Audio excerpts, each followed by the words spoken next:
So we've got our intro, then our TikToks coming in.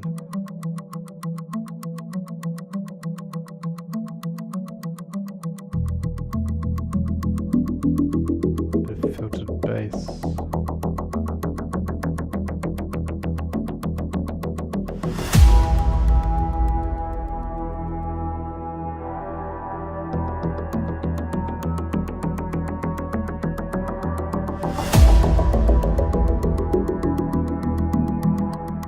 So the next stage is to add some sort of arrangement.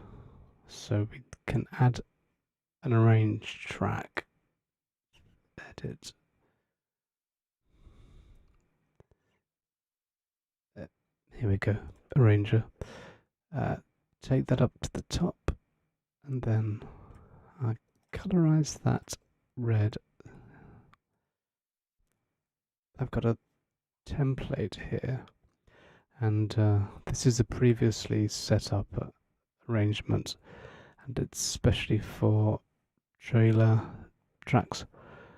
If we right click, select all events, then copy that, we can drop that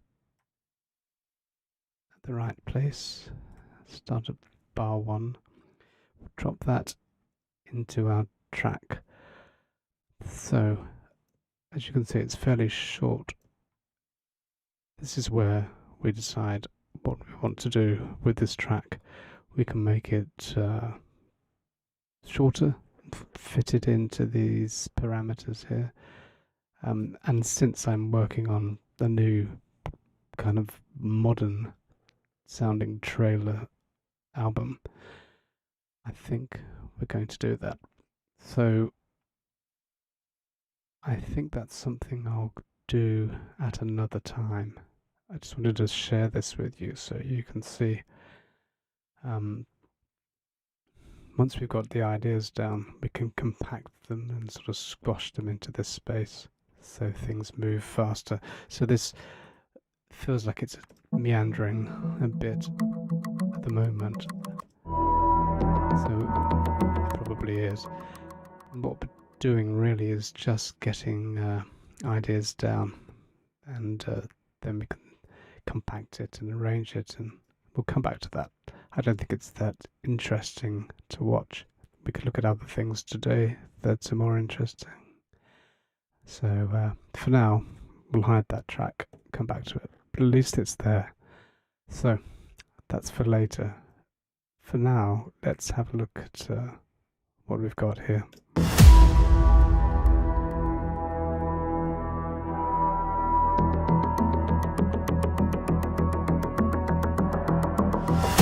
Nice.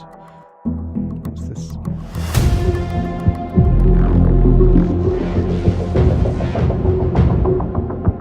I think I noticed something here. It's something isn't quite in tune. So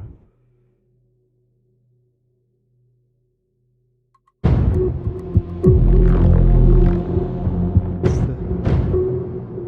the classic signals sound here.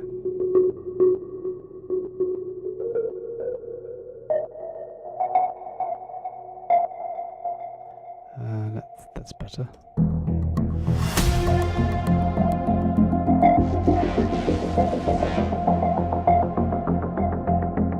It's too loud, so turn that down slightly. That's better. It's in tune.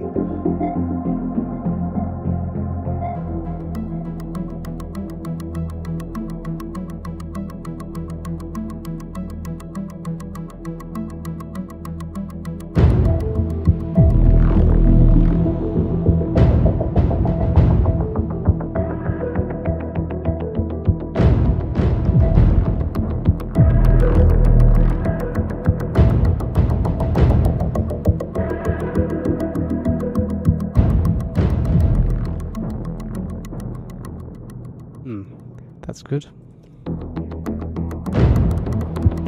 But I think we need some more drums. Now I do have some favorites which I'll share with you. I think this is quite interesting to go through. Normally I have preset tracks, and with Cubase you can go into project, I think it is,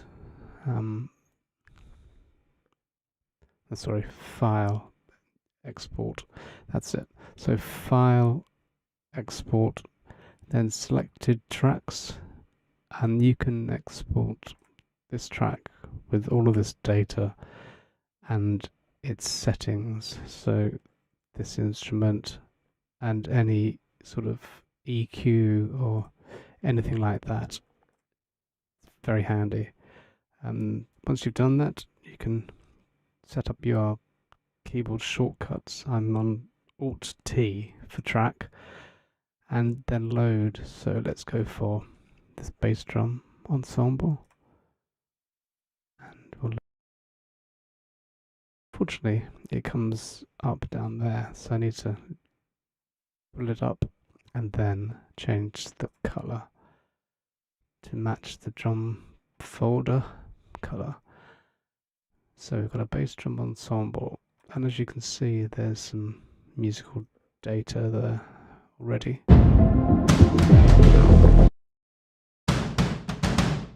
We can delete that, start from scratch,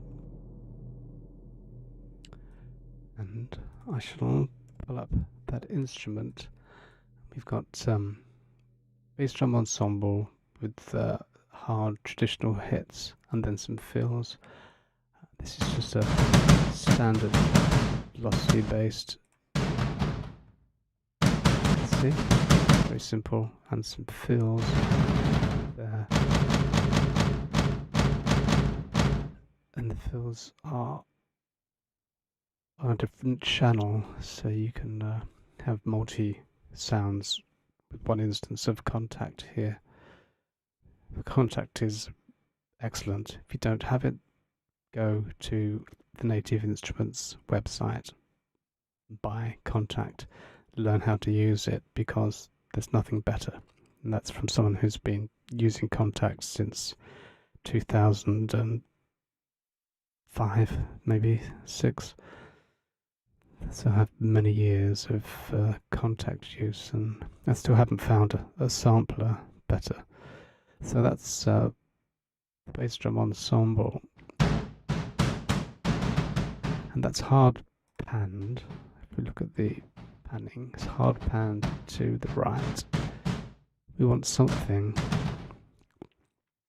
This is a sort of traditional film score way of setting the drums up, a bit like you'd set up electric guitars in a band. So you'd have one pan to one side, one to the other. The drums for larger sort of scores are similar. You want that sort of space, but more importantly, you want to leave a giant hole in the middle for the music to sit in. Right, so sorry, my headphones are repeating everything I say about a millisecond later, and it's very weird. I'm going to pull a headphone out. Right, that's better. Okay, so let's look at the next track. It's Ferrum, which I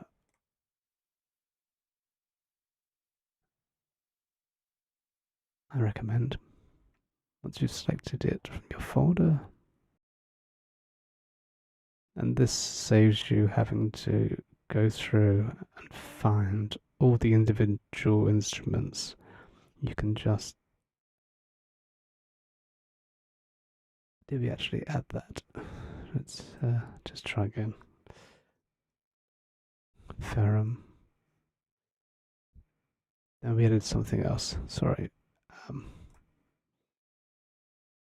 Ferrum. Add.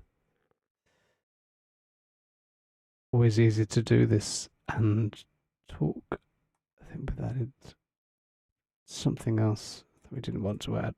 Right, let's delete these two. Remove select. Okay, let's try this again. What's going on? So we're going down to Ferrum, and then we're opening Ferrum. That's it. My mistake. Grabbing the wrong file. Then change the color.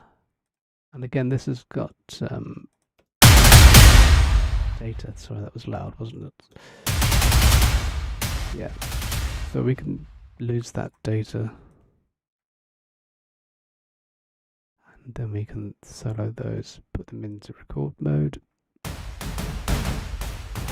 Now they'll both be showing up.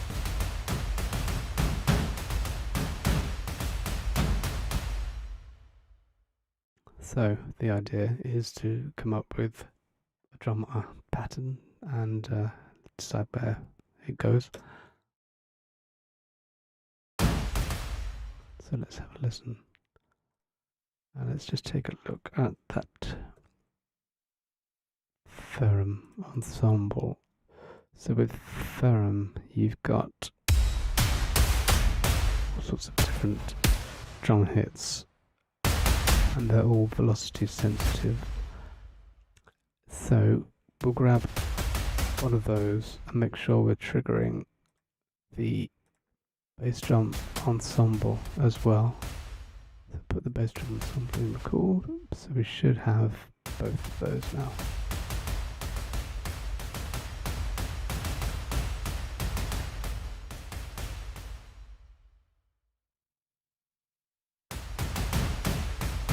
Right, so one in one channel, one in the other. And at this point, we're not too worried about the sound it's making. We're just looking at putting something together. I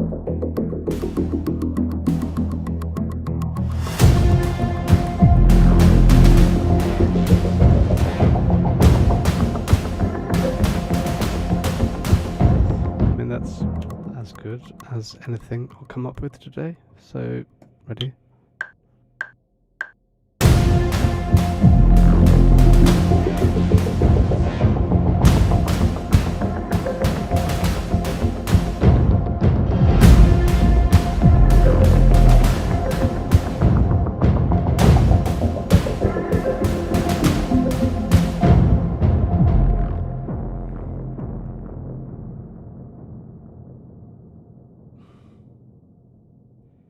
Metronome on this time, and let's think of another idea to go here.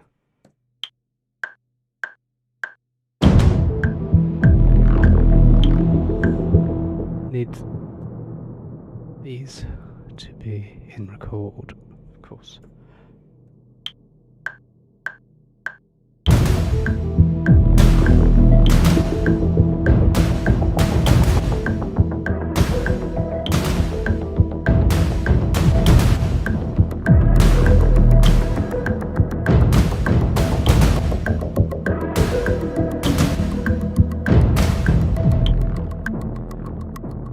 Maybe another idea just here, so we've got some things down. It's always good to put as much down as possible, especially when you're in the mood, and then you can just sift through and choose your favorite.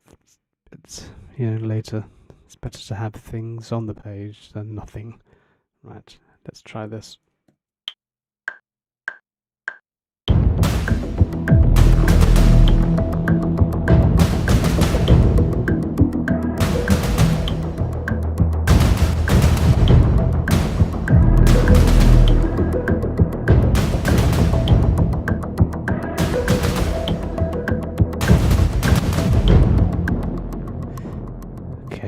We can work on the timings later.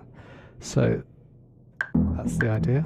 Take the metronome off, and we have the drum ensemble instantly.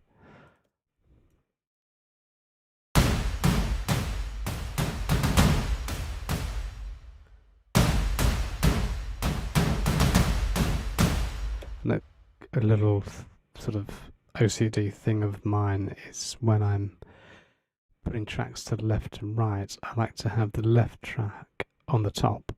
So this one. We haven't panned that really, have we? So let's pan that. And then the right track at the bottom. It just makes sense to me. If I see something in the mix view, and if these two are reversed, I just reverse them. It just makes sense. It makes sense when you look at it in the mix view, definitely. But yes, that's just me. So what have we got?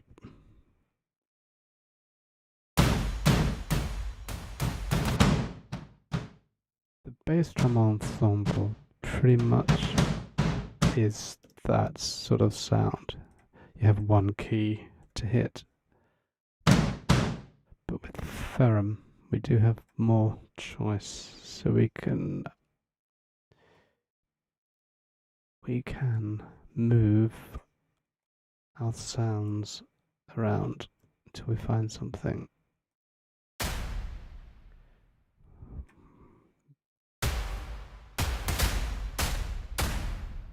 think we need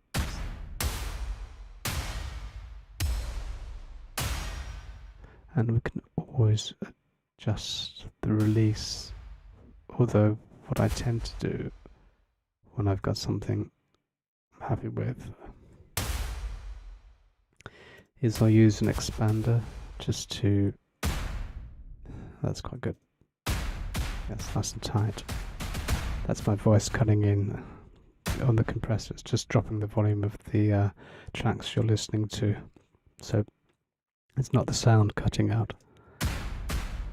Yes. And then, as I was saying, later on I'll put an expander on this, and I'll show you what I do to make the drums sound very tight. So let's see what these sound like together.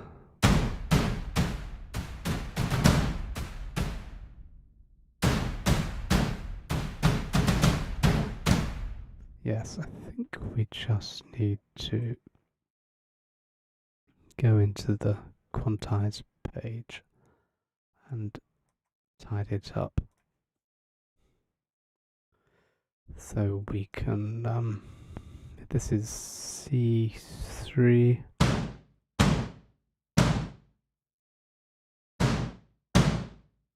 So what we can do to save more effort than's necessary is delete this, and remembering it was C3. Okay, delete that, and then we can do it once and then copy paste. It's a time saver. So let's get if I don't talk during this, then the transients won't be cut out. So I'll just go silent for a few minutes while we put this in time. You can just watch. Okay.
So, there we go.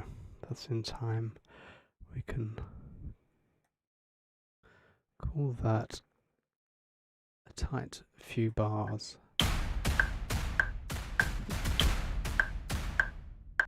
More than timing discrepancies, we're looking for interesting velocity hits. So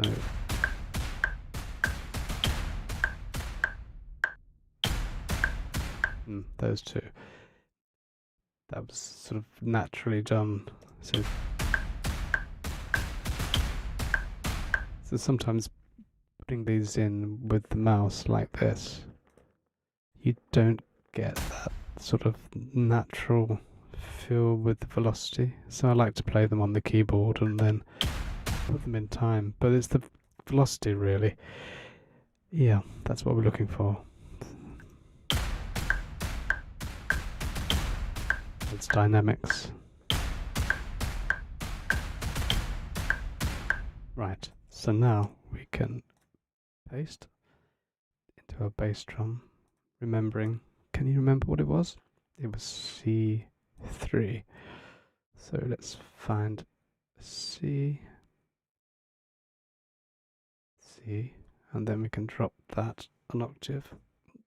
Let's go up an octave, sorry. 3, yep. So they should be perfectly in time.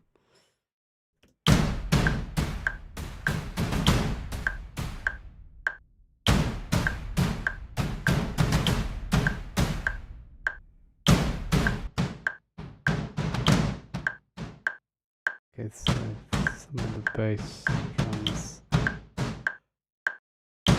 they react differently to the velocity, so we'll just tweak some so they sound a bit better. It's too quiet.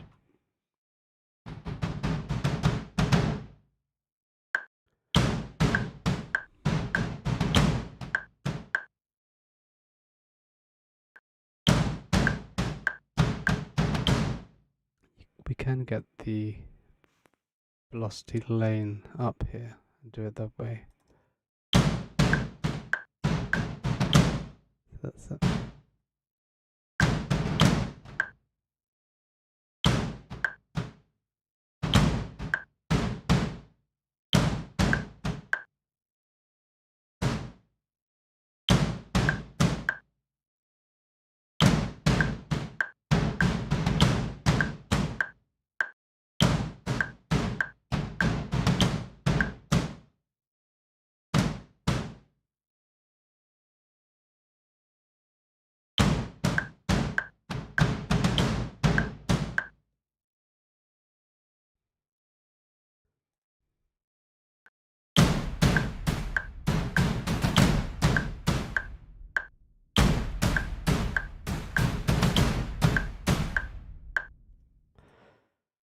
And what we need to put in now is a roll. So let's remove that lane. My technique for putting rolls in is to have the roll patch or instrument on a different channel. So you can see channel 2. So if we go to here and select any, I think that's already preset in there from being a preset track. Then we can choose to send the roll. Let's put the roll before this hit. So change that note to channel 2, and then it will trigger the instrument on channel 2.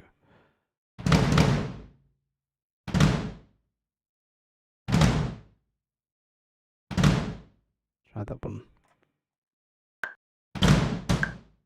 Yes. Sometimes they come with a hit, so beware. Yes, that sort of ends with a nice hit. Let's check it with the metronome. And you can even turn on, so you get an extra powerful sort of accent.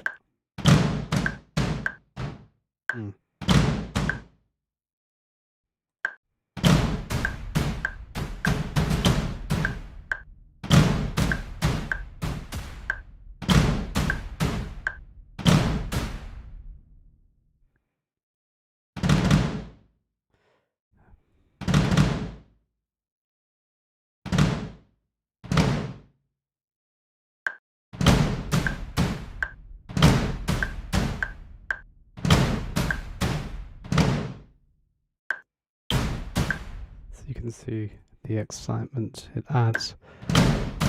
It's more of a flam than a roll, but it's kind of halfway between a roll and a flam.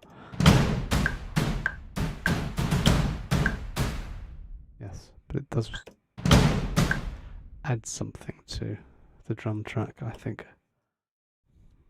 I mean, all of this stuff is buried in the mix, but you know, it's all there.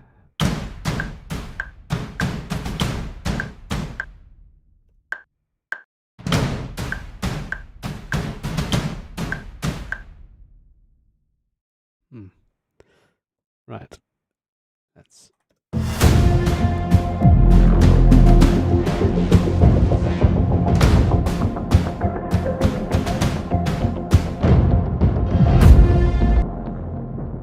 Yes, that's okay for now.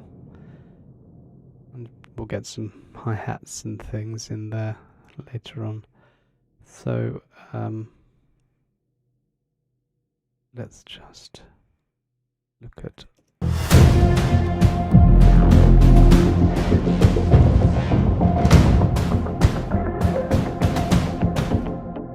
while we're adding drums, I think we should add some cymbals. So I search my folder, crash. Here we go, Ferrum Splash Crash. Useful.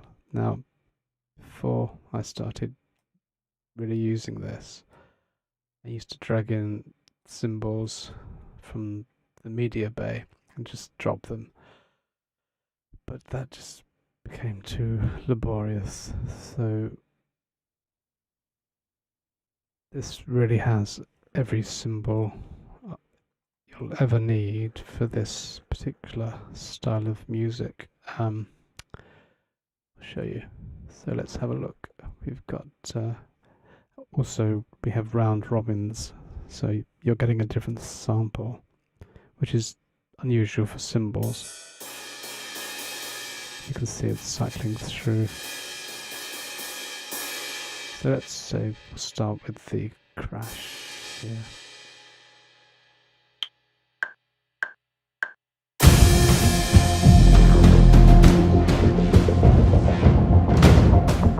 And there's no point playing these by hand. Once you've got one, you can simply go in, place them where you want them. That's way too loud. Okay. Also, we need to cut the low end off. And a good thing to do is to repeat it. And solo it. So we can see you can cut all the way up to here. Yes. We don't need all of these frequencies triggering, making our mix muddy. So that'll do.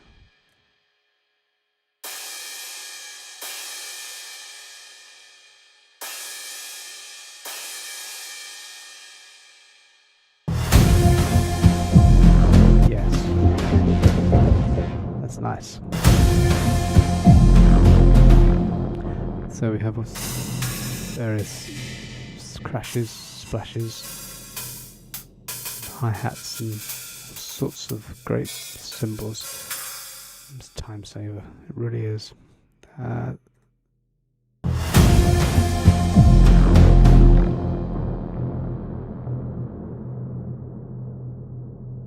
So, crash, splash.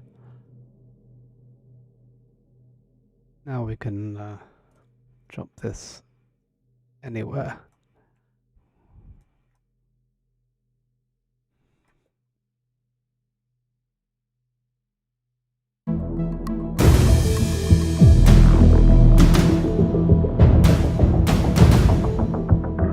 So we haven't worked on these drums yet.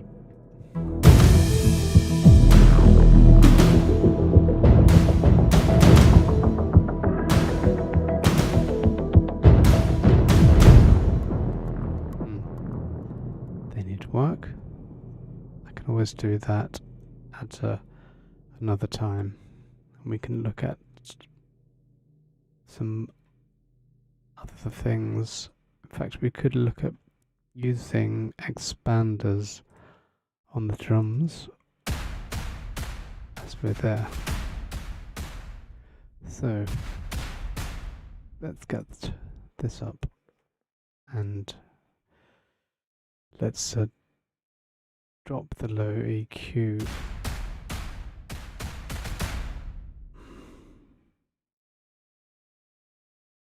Let's call it 80. We do want some low frequencies in the drums. I'll just rename this. Okay, so for Ferrum,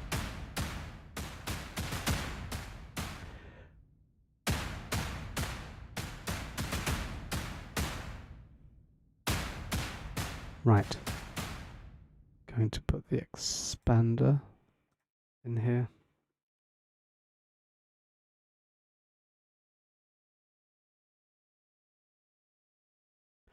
And I do have a few presets somewhere. Now this is where Cubase is going to make us wait ages while it searches for the presets. I could stop the live stream, or we could just sit here and wait. This is a random thing it does. I think when the hard drive is switched off, then back on again. We recently had a power outage, and I think it's researching the hard drive for the presets. So this is, you wanted to enjoy my working day. This is all part of it. So let's just see how long this takes. That's 30 seconds so far. Yes, it's just going through the hard drive. And if you notice before with this EQ, I just went in myself and dialed in the frequency we wanted. But it's not quite as simple when you've got some presets set up for something you want, all those parameters the way you want them. Unfortunately, this is what happens with software. You just have to wait sometimes and let it do its own thing. So I'll try and keep you amused while we're waiting. Let's see what else we can look at. We can look at the... Oh, unfortunately, it's hogging the window space. But yes, if we go down here, we can have a look at the arranged track. So I've got strings tonic, and this one says drum break, the red one. So strings tonic. So we're not always starting with a synth. So yeah, that says strings, but it could be synth. So synth strings. And this is a drum fill, so that's optional, but it's a good place.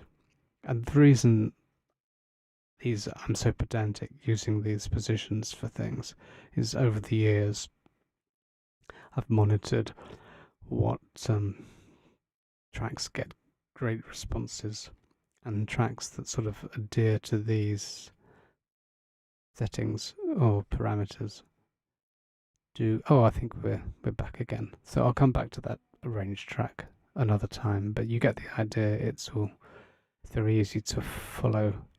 Okay, so we were looking for a preset that I set up. Type cut, I think, works.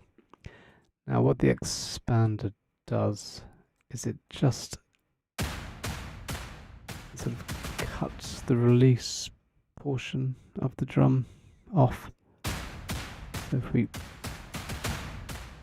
almost similar to what my mic is doing when it triggers the compressor to crush the sound of the output, so that you can set the expander to do this.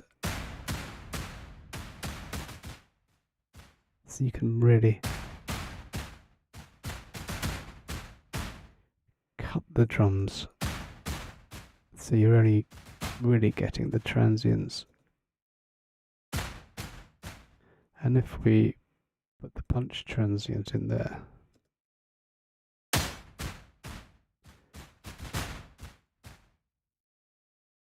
that's an extreme form. So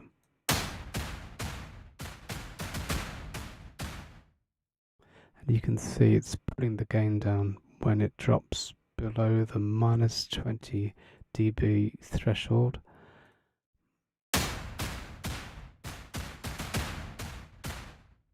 Without it, yes, you can hear there's a longer release on the hits. We're getting a lot more of the room. So the reason this sounds kind of terrible on its own but works in a mix is because it gives you the attack part of the sound.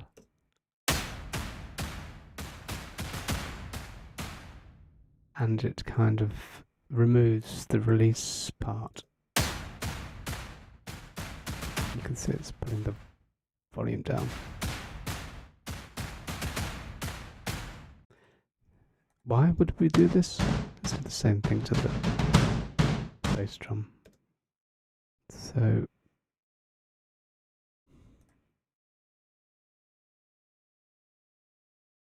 the bass drum ensemble seems to have one already on board, which I probably, let's just check this. Yes, I'd imagine that was my favorite preset or settings. So what we'll do is we'll pull up the mixer and we'll go into, we'll copy the bass drum expander setting and we'll paste it to Ferrum. So now we have identical expanders on these two. Okay, let's have a listen.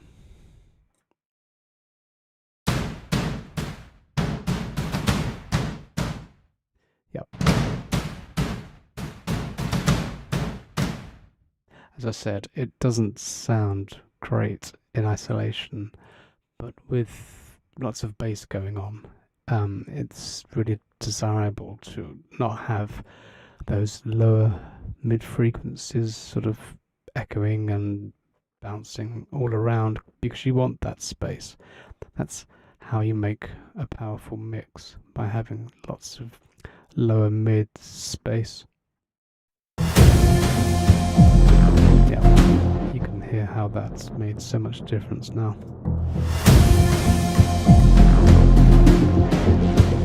It's starting to push towards that sort of professional, polished sound, and the secret to great mixes is having a lot of very sort of not very good sounding elements mixed together to make a very good sounding whole. Often, when instruments sound really good in isolation, they're not going to be doing anything of benefit for the mix. And I'm not going to say they're not going to sound good in a mix. It's just they're not going to be benefiting the mix.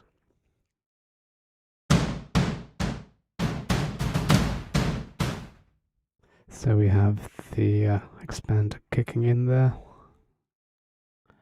Yeah. Let's have a look. There we go. So that's on both of them.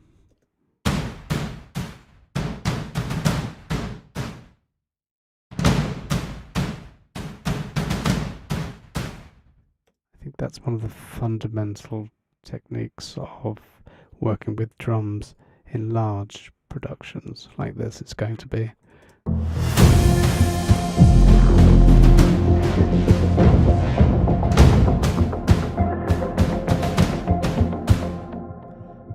We haven't even started mixing yet. Let's see.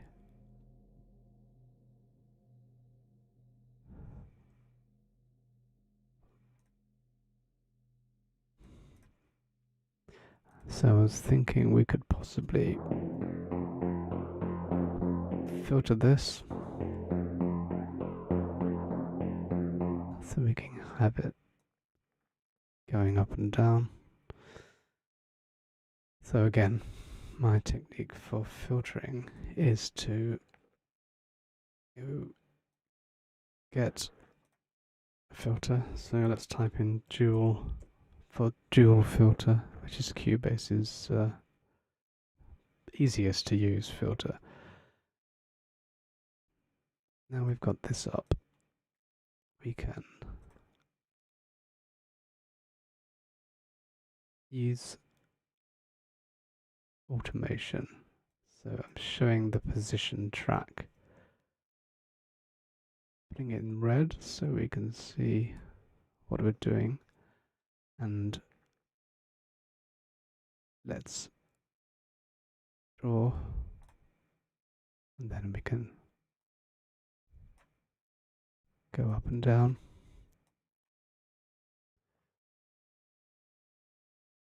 Put some points in. Put the metronome on.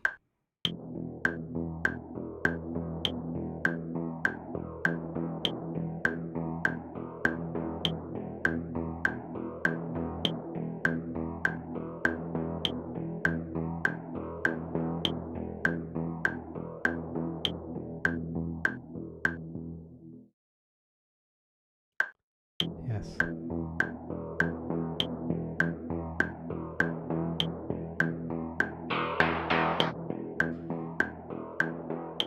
We may need to open up the EQ slightly just to hear the filter going up and down a bit more. Yes, that's good. So, see how that sounds in context.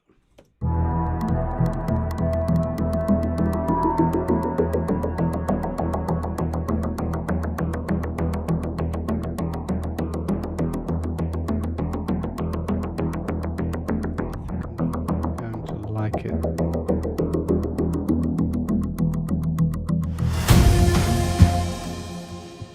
Yeah. So let's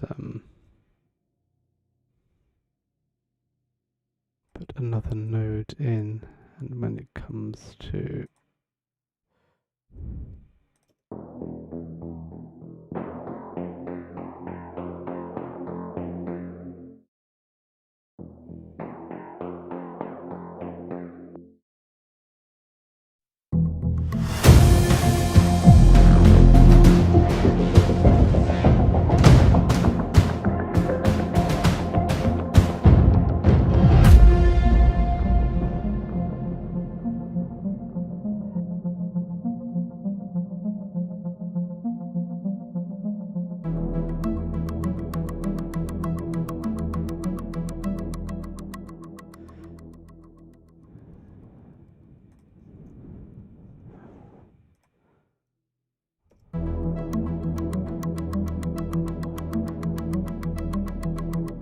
So,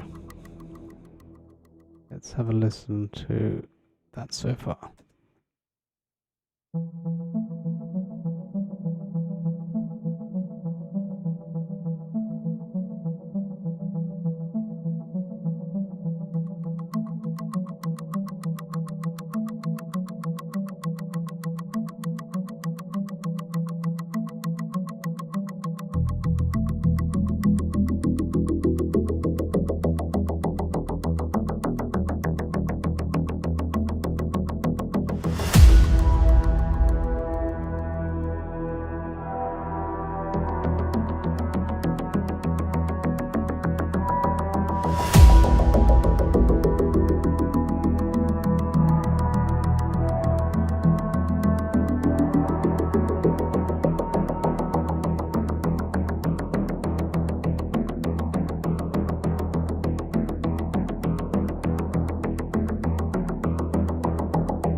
This, I think,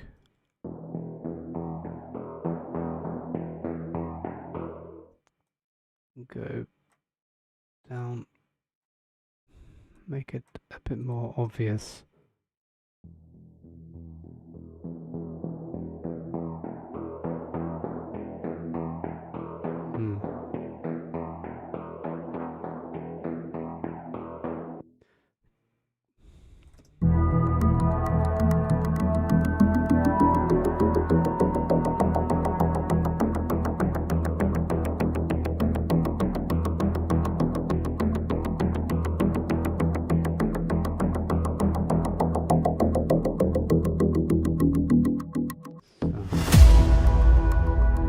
We can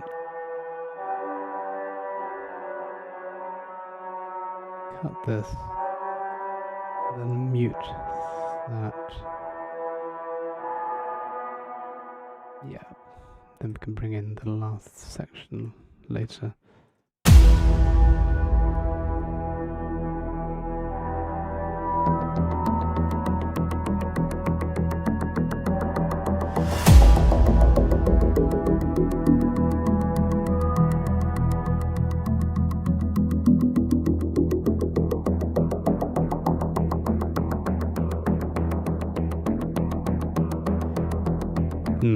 That's definitely better. We can always put something else here.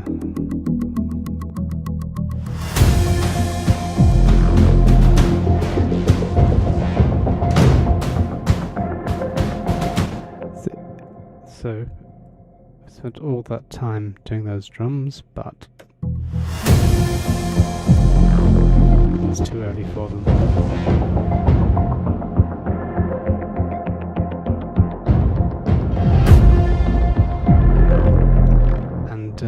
I think that's going to be the end. I'll just say one thing to finish with.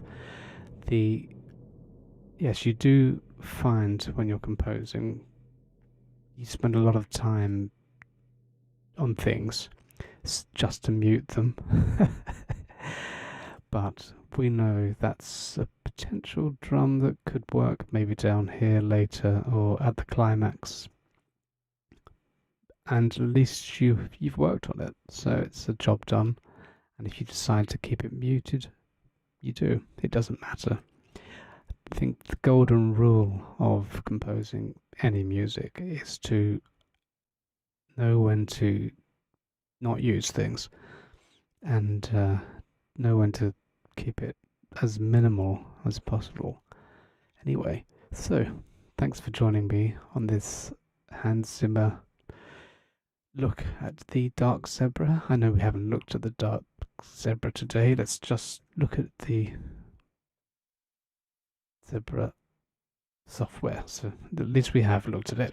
But when you're composing, you start with something. So we started with the Dark Zebra or Zebra HZ, and it's still a major part of our piece. Yeah, of course. But then you do quickly have to move on to other things, and these days, even when Hans is writing say the Dune soundtrack,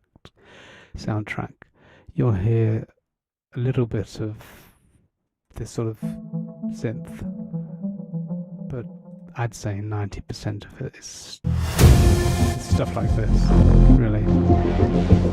That's just, otherwise it would be a bit dull if it was just the zebra sort of warbling away. But they're great starting points. But you quickly have to move on to the larger arrangement. Right, so on that note, I shall say goodbye, and we'll do another part in this series where we'll bring this all together and use the arrange track to really kind of fine-tune it and compact it, and then you can see how it sort of gets polished. See you next time. Thanks for watching.